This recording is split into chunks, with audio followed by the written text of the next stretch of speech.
Eh bien, écoute, on est donc parti de l'Aiguille du Midi, descendu la Vallée Blanche. Parce que, il nous a semblé que l'accès le mieux en hiver à cette face est, c'était de passer par le col des Hirondelles. Donc une grosse première journée, hein, donc descendre de la Vallée Blanche et puis remonter le col des Hirondelles.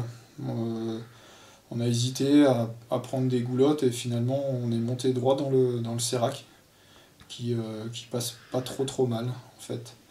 Ensuite, on a bivouaqué au pied du socle de la face est. Donc ça, c'était la première journée. Ensuite, le socle le lendemain. Donc c'est plutôt mixte, avec seulement une longueur en dalle. Ensuite, c'est du mixte, je veux dire, M4, M5, assez classique. Et là, ça nous amène à la vire de la face est assez caractéristique. Donc cette face est, hein, qui est vraiment sauvage et peu parcourue. Donc c'est vraiment ce qui nous a motivés dans ce dernier beau créneau d'hiver. On s'est dit c'est vraiment l'occasion d'aller visiter un petit peu cette face est. Et donc là, on a fixé trois longueurs cette deuxième journée. Ça fait un big wall, hein, de 300 mètres. C'est côté 6B A3. La longueur d'A3, c'est un gros toit à passer. Donc là, ça nous a bien occupé la deuxième journée.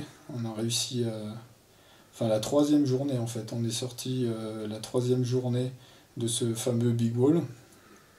Et On donc là, a j'ai vu sur les photos, vous mettez un peu les chaussons le matin, après Ouais, vous... c'est ça, hein, par rapport à, je vais dire, le gros avantage par rapport à la face nord, hein, des Grandes Jorasses, c'est vraiment ces 2h30, 3 heures de soleil là, qui permettent de sortir du bivouac assez facilement. Et puis surtout, ouais, on avait pris une paire de chaussons, ça nous a fait avancer quand même un peu plus vite. Donc c'est vrai que c'est pas mal, ouais. C'est pas mal. Et donc la sortie, ensuite, une fois qu'on est sorti de ces difficultés, il nous reste 250 mètres à grimper dans du mixte, pas vraiment dur, mais relativement pourri, on va dire. Donc il faut faire quand même assez gaffe. Et ensuite, ça nous amène sur l'arête du Tronchet. Et de là, assez vite, on se retrouve au sommet de la pointe Walker. Et là, Donc au on niveau a équipement, vous avez trouvé du matériel dedans ou pas? très peu d'équipement, hein. Donc c'est une voie qui a été ouverte en 1983 par deux guides, deux frangins, Fabio et Cristiano de Lisi. Et on va dire que pour l'époque, ils avaient quand même bien engagé. Ouais. On a trouvé, je crois, un vieux frêne coincé dans une fissure, mais globalement, ils ont laissé ça bien propre et c'est vraiment une ligne pure et bien engagée. Ouais, Et c'est une ligne évidente, hein, c'est un grand diète, c'est ça? ouais, c'est une ligne évidente, un beau dièdre avec deux toits à passer. Donc la ligne, je veux dire, elle est hyper évidente, quoi. Et donc vous avez trouvé aucun historique sur cette voie, a priori, le plateau était trop répété, hein. Ouais, assez peu d'historique. Le fait que ça soit la première hivernale, on en est quasiment sûr. Après, on essaie de trouver, même si ça avait été répété, même en été, pour l'instant, on n'a pas trop d'infos. Donc, bon, peu importe. De toute façon, ce qui est sûr, c'est que ça mérite d'être mis au goût du jour, cette face est, et notamment cette voie. Ouais. Mais plutôt en hiver, alors tu penses, vu le socle et la sortie? Ouais, bah disons qu'après en été, on peut éviter ce socle, hein, en passant un peu par le col, enfin l'arête des Hirondelles et puis rejoindre la Vire. Mais c'est vrai en hiver, c'est, je pense que ça a un peu plus d'ampleur, quoi. Donc, en partant du bas comme ça fait une voie de 800 mètres.